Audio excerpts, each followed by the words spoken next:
अक्सर देखने में आता है कि जो लोग अच्छे प्रवृत्ति और प्रकृति के होते हैं वे अपने जीवन में अधिकतर दुखी पाए जाते हैं।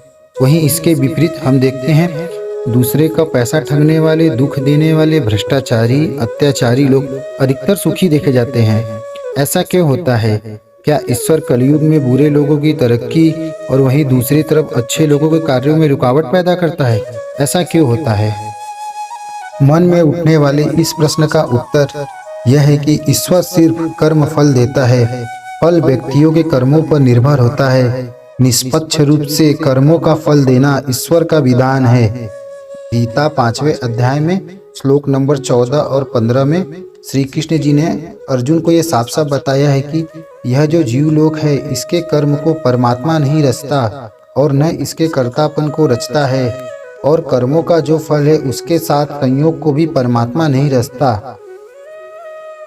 परमात्मा किसी के पाप और पुण्य को नहीं लेता। इसका मतलब यह है कि जब हम लोग अपने स्वार्थवश किसी के साथ छल कपट, बेईमानी, चोरी करके यह समझते हैं कि कुछ दान दक्षिणा, भगवान को प्रसाद या किसी विशेष पूजा या गंगा जी में नहा लेने से अपने पापों के फल से बच जाएंगे, तो ये सोचना असत्य है।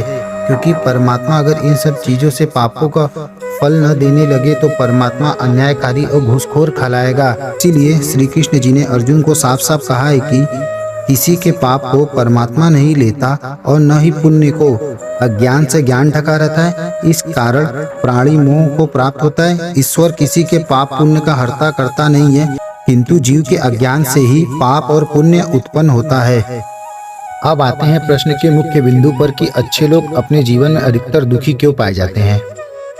अच्छे लोगों के पाप कर्म पहले उभर आते हैं ताकि व्यक्ति इन पाप कर्मों को भुगत कर खत्म कर सके, क्योंकि जवानी में शरीर मजबूत होता है और मुसीबतों से जूझने व लड़ने की क्षमता अधिक होती है। इसलिए भगवान अच्छे लोगों को बुरे कर्म फल को पहले नष्ट करवाता है। जब उनके बुरे कर्म फल नष्ट हो जाते हैं तो पुण्य का कर्म फल बचता है। इसके विपरीत आप दुष्ट व्यक्तियों को देखेंगे कि आपको जवानी के समय सुखी मिलेंगे।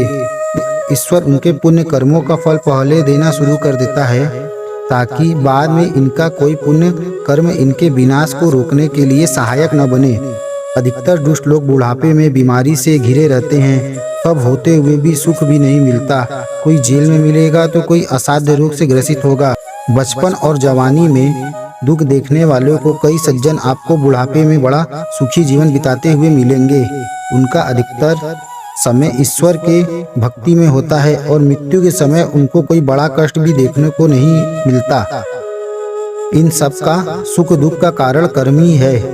दुख मिलने पर यह समझ लेना चाहिए कि पाप कर्मों का फल कट रहा है, और ऐसे समय में हमें धर्मनिष्ठता के साथ ईश्वर की भक्ति और सत्कर्म की ओर अग्रसर होना चाहिए। मेरे इस वीडियो से आपके प्रश्नों का जरा भी उत्तर मिलता हो तो आप मेरे चैनल को लाइक, सब्सक्राइब, शेयर अवश्य कीजिएगा।